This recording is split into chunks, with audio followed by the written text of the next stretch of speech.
초속 5cm 실사화 영화 보고 왔는데요. 제가 기억하기로 이 애니메이션은 절절한 첫사랑 이야기, 첫사랑을 잊지 못해 고통스러운 마음을 간직한 채 어른으로 살아가는 이야기라고 생각했는데 이번 실사화를 보고 내가 잘못 알았구나 라는 걸 깨달았습니다. 원작 팬들이 들으면 어떨지 모르겠는데 극단적으로 말하면 이 이야기는 타카키의 사랑 이야기가 아니었습니다.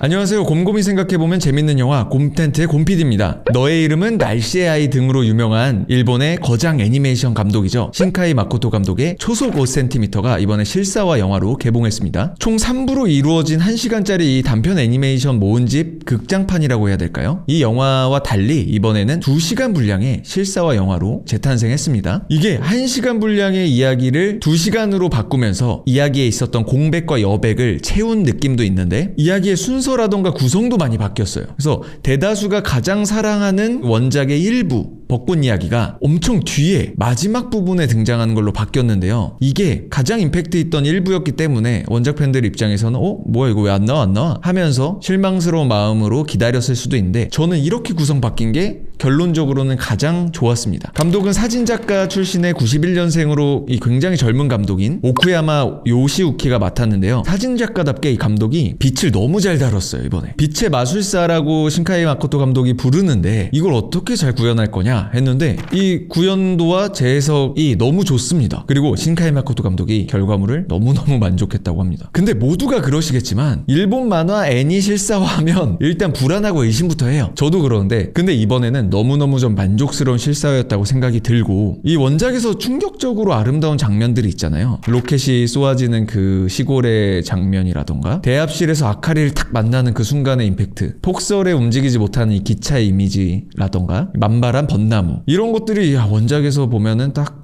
신카이 마코토가 이런 사람이구나 이런 걸 알 수 있는 그런 아름다운 이미지들이 있었는데 이걸 일단 잘 구현했습니다. 이 빛을 너무 잘 다뤄서 신카이 마코토 감독이 약간 질투도 난다 이런 멘트까지 했다고 합니다. 물론 이게 있어요. 애니메이션만이 줄 수 있는 그 완벽한 설계, 이 빛과 그림자를 조화롭게 만들어서 수만 번의 터치로 구현해내는 이런 작업이 있잖아요. 이게 인위적이기도 한데 아름다운 완벽한 설계를 우리가 신카이 마코토 감독의 애니메이션에서 가장 좋아한단 말이죠. 사랑하고. 근데 실사 부분에서는 현실의 빛들로 이런 걸 구현해내다 보니까 어려움도 있겠죠. 근데 그래서 더 리얼하고 어떻게 보면은 인위적이지 않다 보니까 자연스럽게 진짜 현장에서 발견되는 어떤 순간들, 이런 걸 사진작가답게 잘 포착해내서 재해석하고 잘 구현해냈다고 생각이 듭니다. 예를 들어 이런 원작이 없는 장면인데 토노가 이제 전 직장 상사에게 일자리 추천도 받고 타코야키 받으면서 벤치에서 먹는 장면 있잖아요. 그때 벤치에 앉아서 먹는데 아이들 떠드는 소리, 비눗방울, 여유로운 토노의 모습, 이런 걸 통해서 잠깐 토노가 쉼없이 달리던 인생을 잠깐 멈추고 여유를 가지는 순간이 나온단 말이에요. 이때 토노 얼굴에 이 빛이 탁 스며드는 순간이 있어요. 그때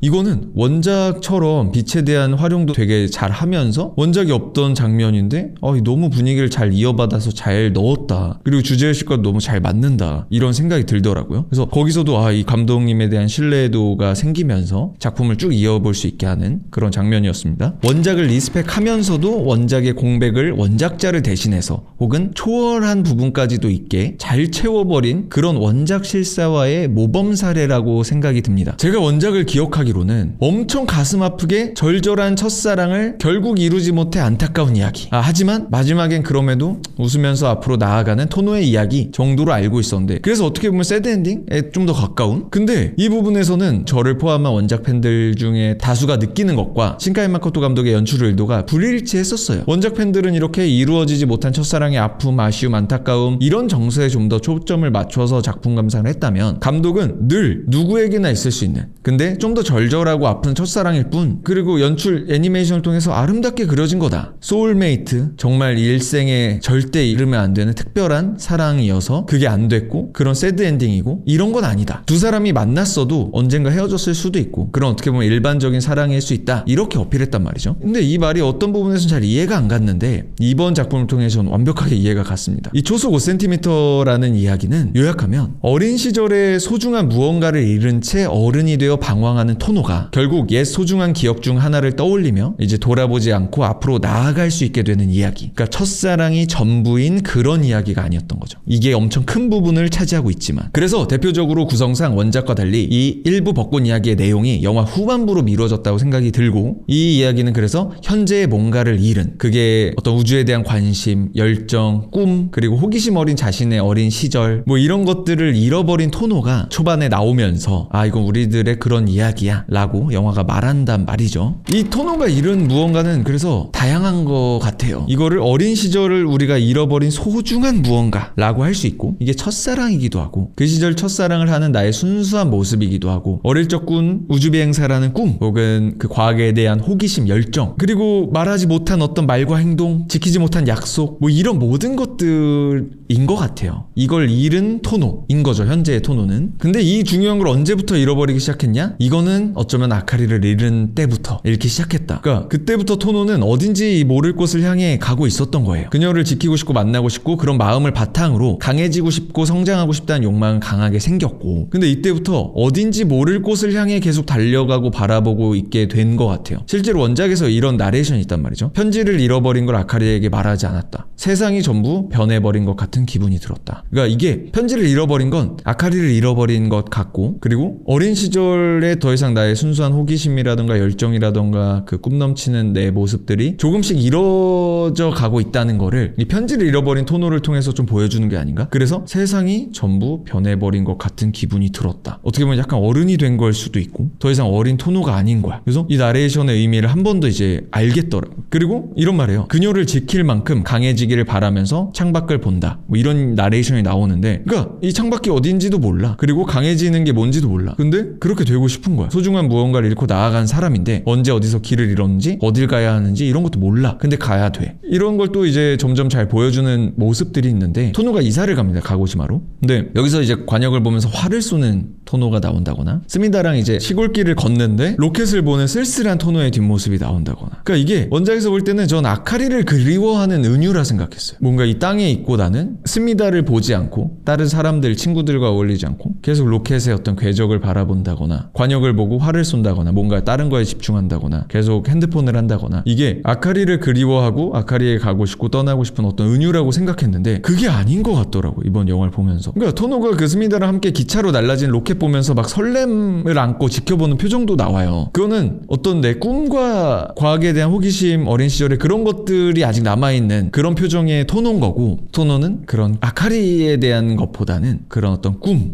희망적인 어떤 미래, 그러니까 서른이 되었을 때 정말 멋지게 커 있는 내 모습, 과학자, 우주비행사, 이런 것들을 꿈꾸는 토노를 보여준 게 아닌가? 라는 생각으로 이게 바뀌더라고요. 이런 걸 이제 또 잘 볼 수 있는 은유가 나오는데, 소행성 1991 EV랑 이제 지구가 충돌한다는 이야기가 나온단 말이죠. 2009년 3월 26일에 이런 설정이 이제 추가돼서 나오는데, 소행성이 부딪힐 수도 있고 안 부딪힐 수도 있죠. 근데 이게 되게 중요한 의미를 가지는데, 이게 어릴 때 그런 이야기를 나눠요, 둘이. 아카리와 토노가.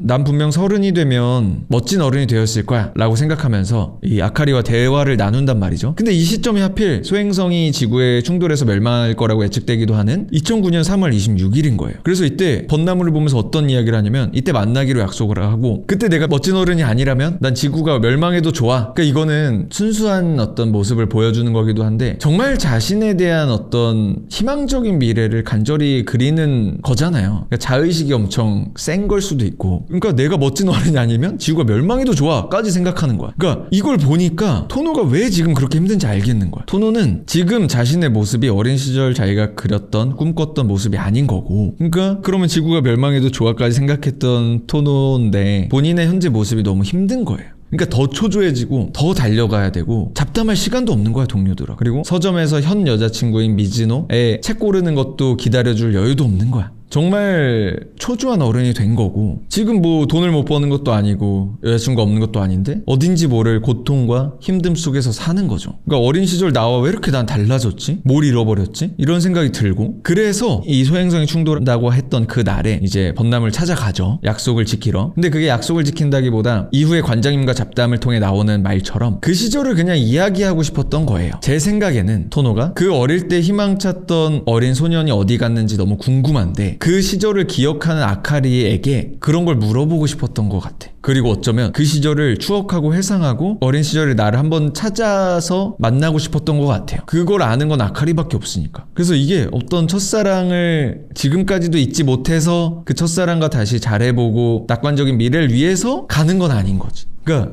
이게 굉장히 미묘한 듯 다른 그런 방향성인 것 같아요. 또 이제 어떤 게 나오냐면 관장님을 통해서 이제 듣는 아카리의 이야기가 나오는데 토노가 그때를 까먹었으면 좋겠다고 해요. 약속도 까먹고 그냥 기억도 못하고 살면 좋겠다고 생각해요. 너무 행복하게. 이게 좀 우리가 현실로 바꿔보면 출근하기 싫을 때 지구 멸망하면 좋겠다 라는 생각을 한다거나 어떤 지구 멸망 음모론에 깊게 빠져든다거나 이럴 때는 삶이 되게 힘들 때잖아요. 그리고 어떤 어린 시절의 행복한 기억들을 계속 되뇌이고 회상할 때는 지금 너무 고통스럽거나 힘들 때이기도 하잖아요. 아카리가 그 시절을 까먹으면 좋겠다고 한 거는 그 시절은 생각도 안 날 만큼 지금 행복하고 새로운 경험과 추억들로 정말 가득 찬 그런 삶을 사는 토노이길 바란다는 거죠. 엄청 따뜻한 말이에요. 근데 토노가 그 말을 듣고 울 때 그 느낌을 알겠더라고요. 너무 현재가 힘든 거야. 근데 그걸 아카리가 그렇게 말해줬을 때 엄청난 위로를 받으면서도 내 현재의 고통의 원인을 알게 되기도 한 것 같아요. 그래서 아카리는 지금 새로운 사람도 만나서 얼마나 많은 사랑을 받고 정말 사랑을 하고 이랬겠어요. 그리고 서점에서의 일도 너무 행복하고 친구도 많고 잘 지내고 또 이제 이민을 통해서 또 새로운 경험과 이제 앞날들이 남아있고 그리고 과거에 대해서 이제 이야기를 나눌 때 그 시절이 공기처럼 현재 그냥 나한테 떠들고 있다고 말하잖아요. 그 시절을 그냥 간직하고 그 시절이 나를 현재의 나를 구성해서 그냥 나는 살아갈 수 있는 그런 사람인 거예요. 그리고 이 관장님의 말을 들은 토노가 그 말을 드디어 떠올립니다. 어린 시절 기차에서 아카리와 작별할 때 괜찮을 거야, 너 잘 살 거야, 다 잘 될 거야 이런 말들을 이제 떠올리는데 이때 토노가 강한 어떤 위로를 얻고 드디어 이제 이 과거의 행복한 기억, 소중한 추억들에서 머무르지 않고 나아갈 수 있는 이제 계기가 되죠. 그러면서 이런 이야기였구나 라는 거를 강하게 느낄 수 있었습니다. 그리고 이게 원작하고 되게 다른 부분인데 원작에서는 이제 바로 그 말이 나와요. 토노에 연락할게 라는 말과 대비되는 그 아카리의 마치 이별을 다 이해한 것처럼 너 괜찮을 거야